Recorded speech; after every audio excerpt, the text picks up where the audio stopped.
नमस्कार, जय हिंद, जय भारत। मैं अभिषेक और आप देख रहे हैं हमारा YouTube channel Rudra education hub. दोस्तों, एक बार फिर से आप सभी का हमारे इस YouTube चैनल पे हार्दिक स्वागत और अभिनंदन है। दोस्तों, आज के सेशन में, आज के इस वीडियो में हम आपसे बात करने वाले हैं आर्कियोलॉजी और हिस्ट्री के पॉइंट ऑफ व्यू से एक बड़े ही जबरदस्त टॉपिक के बारे में, प्राचीन भारतीय मुद्राओं के बारे में। जी दोस्तों, हम सभी ने प्रीवियस क्लासेस के माध्यम से अभी तक दोस्तों प्राचीन भारतीय इतिहास में चलने वाली प्रमुख मुद्राओं के बारे में दोस्तों डिस्कशन को स्टार्ट किया था, जिसमें दोस्तों मुद्राएं किस प्रकार से विकसित हुई, मुद्राओं का प्रारंभ कैसे हुआ, दोस्तों ये जो आहत मुद्राएं हैं वो कैसे प्रचलन में आई। साथ ही साथ दोस्तों हम लोगों ने हिंद एवं शासकों की मुद्राओं को पढ़ा। साथ ही उसके बाद दोस्तों जो आपके शक पहलव शासक थे उनके बारे में डिस्कशन किया गया था, शक महाक्षत्रप के बारे में डिस्कशन किया गया था, कुषाण और शातवाहन मुद्राओं के बारे में डिस्कस किया गया था। और आज के इस सेशन में दोस्तों हम जो रोमन शासक हैं उनके सिक्के भारत के संदर्भ में कहां कुछ से प्राप्त होते हैं उनके बारे में कुछ जानकारी जो दोस्तों हम आपके साथ शेयर करने वाले हैं। इसके पहले कि दोस्तों आज के सेशन की हम शुरुआत करें, जल्दी से दोस्तों एक बार चैनल पर नए तो चैनल को सब्सक्राइब कर लीजिए, साथ ही बेल आइकन को प्रेस कर लीजिए, जिससे दोस्तों आप सभी के पास वीडियोस की लेटेस्ट नोटिफिकेशन सबसे पहले आप सभी तक पहुंचती रहे। मैं आप सभी से निवेदन करूंगा दोस्तों कि इस वीडियो को लाइक जरूर से दीजिएगा। दोस्तों हम आज डिस्कशन करने वाले हैं रोमन शासकों के सिक्कों के बारे में। अब दोस्तों जैसा कि आप सभी जानते हैं, भारत एक ऐसा समृद्ध देश रहा है जो कि प्राचीन काल से अपने समीपवर्ती कह लें के साथ साथ जो दूरस्थ क्षेत्र थे, जो दूर के देश हुआ करते थे, उनसे भी ये व्यापार करते रहे हैं। चाहे आप गुप्त काल में देखें, चाहे सातवाहन काल में देखें, चाहे अन्य मौर्य काल में देखें, इवन आप चले जाइए सिंधु घाटी सभ्यता तक का क्षेत्र, उसी समय से हमारे बीच में जो व्यापार है दूसरों देशों के साथ वो हमें देखने को मिलता है। जब आप सिंधु घाटी सभ्यता पढ़ते हैं तो आपने बहरीन द्वीप इत्यादि का नाम सुना होगा, किस प्रकार से हम जो ट्रेड है वो बाहरी देशों से करते आ रहे हैं। तो ये जो ट्रेड वाली व्यवस्था है कोई ये अचानक से नहीं आई, बल्कि कि इसका एक अपना लंबा इतिहास रहा है कि किस प्रकार से भारतीय जो लोग थे वो विदेशी लोगों से व्यापार करते थे, अपने सामानों को विदेश भेजते थे और विदेश के सामानों को अपने यहां पे लाते थे। ऐसे में एक साम्राज्य बड़ा ही महत्वपूर्ण है, रोमन साम्राज्य। और रोमन साम्राज्य से भारतीयों का व्यापार अपने आप में काफी महत्वपूर्ण है और यही कारण है कि हमारे भारत में कई सारे ऐसे पुरास्थल हैं जहां से रोमन व्यापार की जाने वाली जो वस्तुएं हैं रोम की, ठीक है, उनके जो आपके प्रमाण हैं वो भारत में देखने को मिलते हैं। ऐसे में कई सारे ऐसे शासक हैं जिनकी मुद्राएं, जिनसे संबंधित जो प्रावधान है वो हमें यहां पर देखने को मिलता है। अब ऐसे में जब भी हम इंडो रोमन ट्रेड की बात करते हैं, जब हम पढ़ते हैं भारत और रोमन के बीच में जो व्यापार है उसको हम इंडो रोमन ट्रेड कहते हैं, भारत रोम व्यापार कहते हैं। तो क्वेश्चन ये उठता है कि भारत रोम व्यापार के बारे में जो पुरातात्विक प्रमाण है बेटी वो कहां से मिलता है। तो आपने एक पुरास्थल का नाम सुना होगा, अरिका मेडू का, बहुत फेमस आर्कियोलॉजिकल साइट है, आप सभी ने सुना होगा। यहां से न केवल रोमन शासकों के सिक्के मिले हैं, बल्कि रोमन शासकों से संबंधित, रोमन साम्राज्य से संबंधित जो पुरातात्विक प्रमाण है, एग्जाम्पल के तौर पर जैसे मृदभांड हो गए, ठीक है, अन्य जो पुरानिधियां हो गई वो भी यहां से प्राप्त हैं। आपने रोलेटेड वेयर का नाम सुना होगा, आप जिसको हम लोग चक्रांकित मृदभांड कहते हैं, आपने एराटाइन मृदभांड का नाम सुना होगा, आपने एम्फोरा मृदभांड का नाम सुना होगा। ये सभी माने जाते हैं कि ये रोम के महत्वपूर्ण मृदभांड है और इनकी प्राप्ति हमें भारत के पुरास्थलों से हो रही, जिसके आधार पर कहा जाता है कि भारत और रोम के बीच में तत्कालीन समय में क्या होता था बेटा, व्यापार होता रहा। अब ऐसे में कुछ एक शासक भी रहे हैं जिनकी मुद्राएं हमें भारत में प्राप्त हुई, लेकिन वो मुद्राएं हैं किसकी, रोम के शासकों की। तो ऐसे में कौन कौन से आइए उनकी जानकारी करते हो। इनकी जानकारी से पहले आप सभी से निवेदन करूंगा कि वीडियो को एक लाइक जरूर से दे दीजिएगा। चलिए दोस्तों हम बात करें रोमन शासकों की, तो रोमन शासक में एक बड़े महत्वपूर्ण शासक है रोमन शासक ऑगस्टस। यदि हम इनकी डेटिंग की बात करते हैं तो 31 BC से लेकर 14 AD के आसपास में इनकी जो टाइमलाइन है वो हमें दिखाई देती है। तो पहले तो हो गए ऑगस्टस और दूसरे हो गए आपके टिबेरियस, ठीक है, जो कि आपके 14 to 37 AD के बीच में इनका टाइमलाइन देखने को मिलता है। तो ये दो शासकों के नाम आपको ध्यान रखना है, पहला तो ऑगस्टस का, दूसरा आपको टिबेरियस का। और इन्हीं दोनों के सिक्के जो है हमें मुख्यतः किन क्षेत्रों से मिलते हैं, तो जो दक्षिण भारत का रीजन है वहां से मिलता है। ध्यान रखिएगा, रेयरेस्ट एंड रेयर केस की यदि हम बात करेंगे तभी आपके उत्तर भारत में प्रमाण मिलेगा। बाकी जो मुख्यतः हमें इंडो रोमन ट्रेड का प्रमाण मिला है वो कहां पे मिलता है, जो दक्षिण भारत का इलाका है वहीं से इस प्रकार के प्रमाण हमें देखने को मिलते हैं, जिसमें दो शासक महत्वपूर्ण है, अगस्टस और टिबेरियस। अब उसी दक्षिण भारत का जो कोयंबटूर का सुलूर क्षेत्र है वहां से में एक बृहद पाषाण कालीन जो समाधि है जिसको हम लोग मेगालिथिक बरियल कहते हैं। क्या बोलते हैं बेटे? मेगालिथिक बरियल के नाम से हम जानते हैं, ठीक है, या फिर कह लें मेगालिथिक सिमेट्री के जो प्रमाण है वो यहां से प्राप्त हुआ है। और इसी मेगालिथिक सिमेट्री से या बरियल से हमें ईसा पूर्व तीसरी या फिर दूसरी शताब्दी की एक मुद्रा मिली हुई है जो कि क्या है भैया, रोमन शासक की संबंधित। अब ध्यान रखिएगा, सुलूर से रोमन शासकों की मुद्राएं मिली हुई हैं और वह मुद्रा कहां से मिली है, बृहद पाषाण कालीन समाधि से। अब आपको पता होगा यदि हम दक्षिण भारत की बात करते बेटे, ये जो बृहद पाषाण काल है नाम क्यों पड़ता है, बृहद मतलब बहुत बड़ा, पाषाण मतलब पत्थर।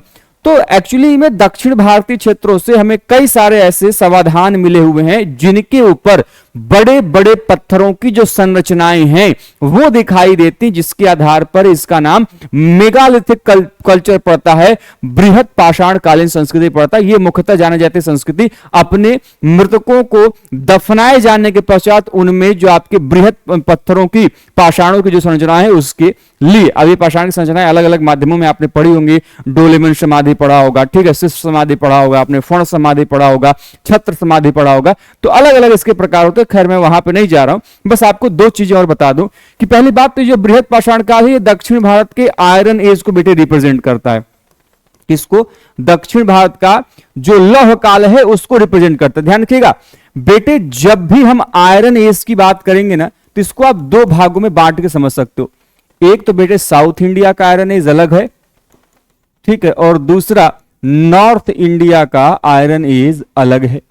जैसे यदि हम साउथ इंडिया की बात करते हैं तो साउथ इंडिया में जो रिप्रेजेंट करता है that is megalithic period, north India में जो रिप्रेजेंट करता है that is PGW culture, painted grey ware culture, ठीक है, इसको हम चित्रित धूषण मृदभांड संस्कृति के नाम से जानते हैं। अब ध्यान रखिएगा कि जैसे नॉर्थ इंडिया में पीजीडब्ल्यू एसोसिएटेड है, पीजीडब्ल्यू मृदभांड आयरन संबंधित, तो वैसे ही मेगालिथिक कल्चर में एक मृदभांड संबंधित हम लोग BRW के नाम से जानते हैं, ब्लैक एंड रेड वेयर के नाम से जानते हैं, ठीक है, उससे संबंधित है। खैर, तो थोड़ी सी मैंने लीक साइड की जानकारी आपको दी, उसको एक्चुअली ध्यान में रखिएगा। तो सुलूर से भी जो है किस प्रकार के सिक्के में देखने को मिले। अब इसी कोयंबटूर के जिले से एक पांडुकुली स्थान है जहां से रोमन शासक जो आगस्टस हैं इनके एक जो रजत मुद्रा, रजत मतलब बेटे चांदी की जो मुद्रा है, ठीक है, चांदी की मुद्रा जो है प्राप्त हुई थी। कहां से बेटे?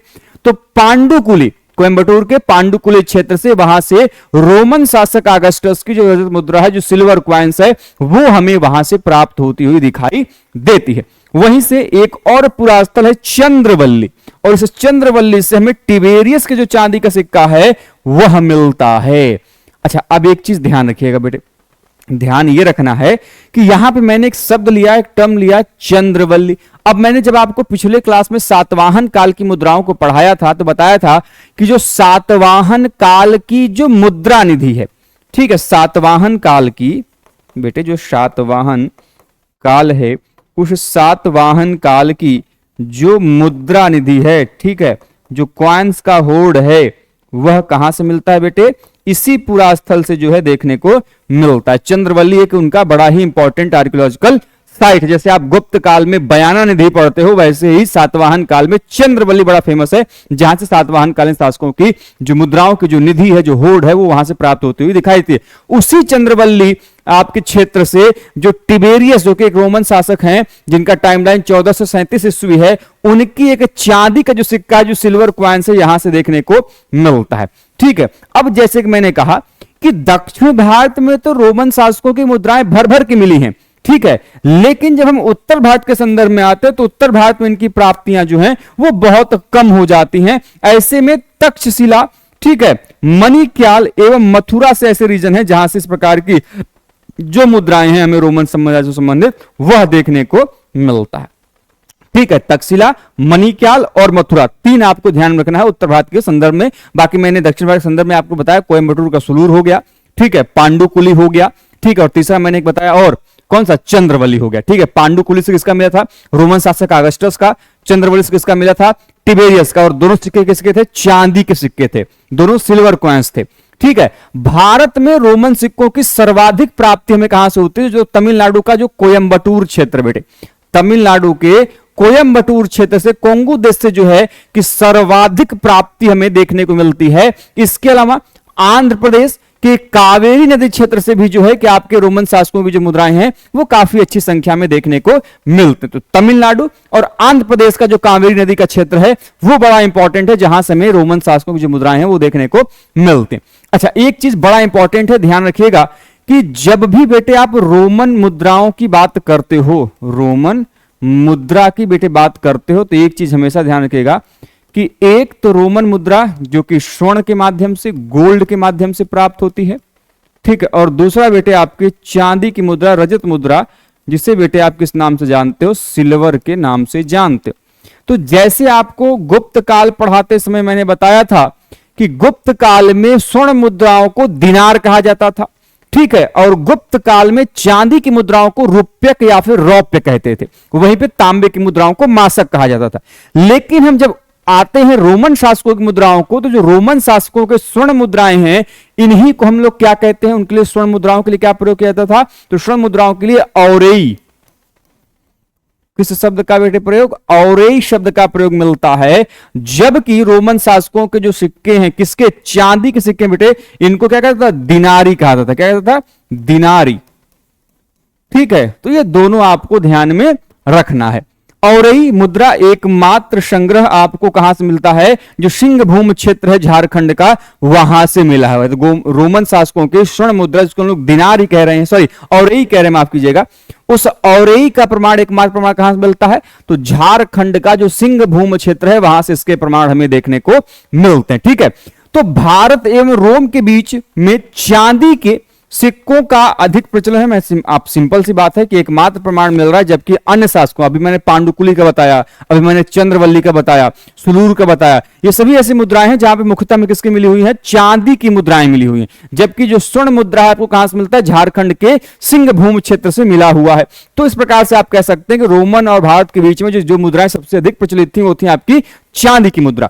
ठीक है, रोमन कांस्य सिक्कों की प्राप्ति तमिलनाडु से ही हुई है, लेकिन रोमन कांस्य सिक्के सर्वाधिक हमें श्रीलंका से प्राप्त हुए। देखिए, भारत में 3 मुद्राएं मिली हैं, तांबे का नहीं, मैं कांस्य की बात कर रहा हूं, कांस्य मतलब कि आपका ब्रॉन्ज की बात कर रहा हूं। ठीक है, तो गोल्ड, सिल्वर एंड आपका ब्रॉन्ज, और ब्रॉन्ज की मुद्रा भारत में जो तमिलनाडु का क्षेत्र है वहां से मिलती है। लेकिन भारत के से अधिक जो आपके ब्रॉन्ज के कॉइन्स हैं, जो श्रीलंका का रीजन है, वहां से हमें इस प्रकार की मुद्राएं रोमन की देखने को मिलती हैं। ठीक है, इस चीज को ध्यान में रखिएगा।